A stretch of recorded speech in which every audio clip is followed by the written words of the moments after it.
listening to the Kent Lapp Podcast. Well, and that's the other thing I think that people should remember is because let's just face it, there are people that are hardcore Fox. Mm-hmm. Like whatever Tucker Carlson says, that is gospel.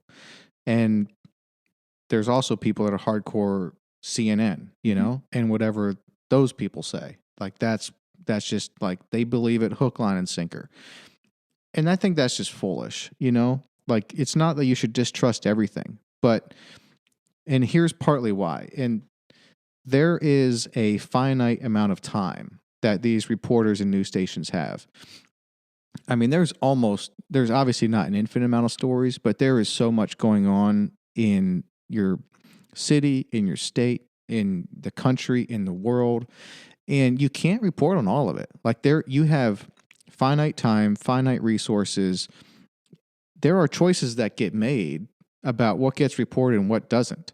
So if you didn't hear something reported, it doesn't mean it's not happening. It doesn't mean it's not an important issue. It's just that station or whatever, whoever makes decisions, again, it comes down to decisions, and they decided that that's not going to make the news, you know? And those decisions over time about what you report on and what you don't, it can definitely lead you down a path where you're starting to shape people's worldviews. Mm-hmm, absolutely. If they're not open-minded enough to consider other narratives about what's going on in the world. Mm-hmm. And I think something to remember too is that, you know, we only have time for, especially on the weekends. I was the only weekend crew for the daytime, and then there was one at night. So you have 5 events going on. We're only going to make it to about 3. Mm-hmm. And I'm sorry, but we as a team decided this one was the best one, and we could be completely wrong. We have been wrong before. Mm-hmm. But yeah, there's just only so much we can do and only so much we can say in a 30-minute segment. Actually, one of the reasons why, you know, we were granted permission to open as essential by the Nashville Health Department is how the infrared uniquely serves so many people with medical needs. So I petitioned the health department to Really? Yes, I did. Cool. Yes, I did. I told you I'm a little contrarian. That's fantastic. I challenge the status quo a little bit. Yeah, well, we need people like you for sure. I mean, the last thing that we need shut down during something like COVID-19 is sauna. I mean, that's the first thing that should be open. Well, and just to put into perspective for any of the listeners, we are essentially like we're non-touch, solitary services that already had a sanitation practice, a long-standing one in place. So, you know, we're not a touch spa. We're not a gym. We're really just in its own category of its own. And then I had clients who have autoimmune disease and other health challenges who were writing us saying, oh my God, my symptoms are plummeting ever since I stopped doing my infrared sauna regimen. I'm in really, really bad shape. And I just felt awful for them. So I gathered their testimonials in addition to doctor testimonials, you know, clients who come to the studio, and received permission to open as essential to serve those with medical need. I was raised in Auburn, Alabama, but I'm an Alabama fan. My mom went to Alabama, Roll Tide. Got to make that clear. Hey, at least they don't break your heart every time you turn on the TV like you UT mean does. now, right? Because we had some years, man. I've been an Alabama fan my whole life. So, yeah, you had a rough patch. Yeah, we lost to Auburn 7 so. years in a row, man. That's not my teachers. Like, I grew up in Auburn. I still get Facebook messages from my 4th grade teachers. Like, it's serious. Man. Oh, that's cool.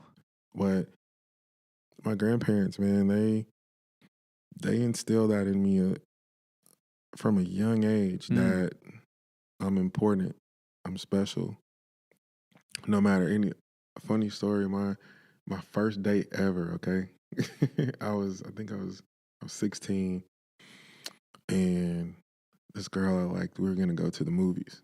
All right. I didn't have a car. So like, Grandma, hey, I'm gonna go on this date. Can I use your car? And she goes, okay.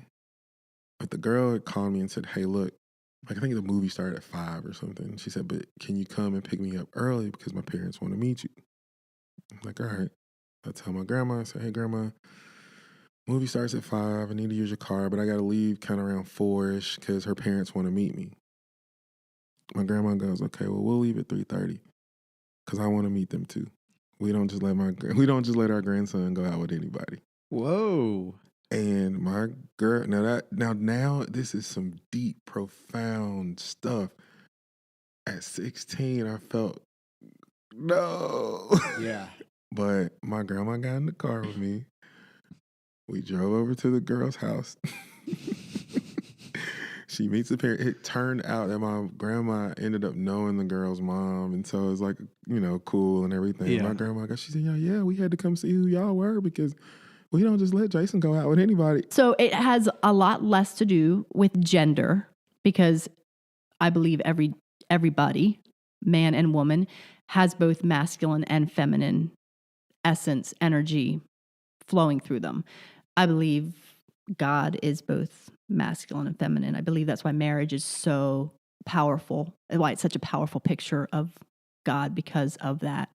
And so it's not as much about gender, although statistically they say somewhere in the 90 to 95% of males will probably have a higher amount of masculinity. Okay. And then females will have the higher, but we can tap into the other, and it's probably healthy to actually tap into both of them in times. I mean, and so masculine being more that grounded, strong, erect, sort of presence, and the woman more soft, open, chaotic kind of, you think of like the chaos and order polarity. So feminine bringing more of that chaotic, essence, and then the masculine bringing more of that like order and how that plays out, and how important it is to have that polarity in a relationship, especially in a marriage relationship, but also then to be aware of it in yourself as well, and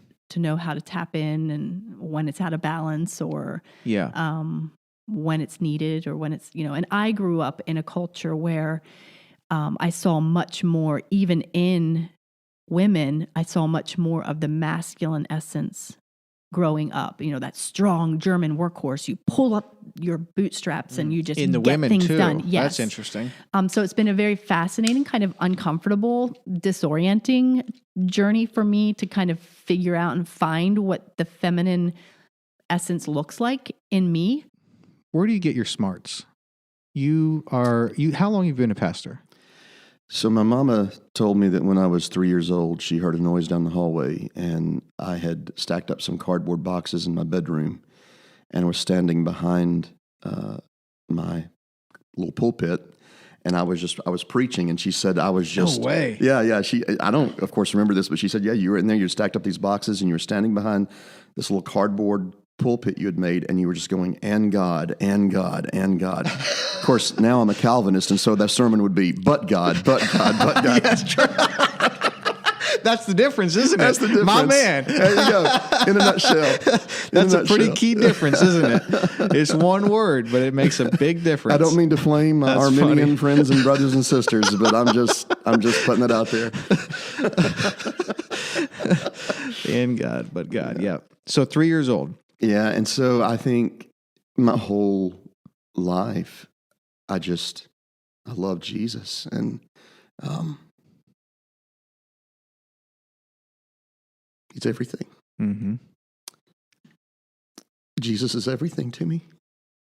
And even as a little boy, right? I mean, and I was into everything little boys are into, toys and riding my bike and I collected Star Wars toys. I mean, everything. I mean, but there was nothing, even as a little boy, that mattered to me more than Jesus. And so I think I always knew at some level that I was to live for him.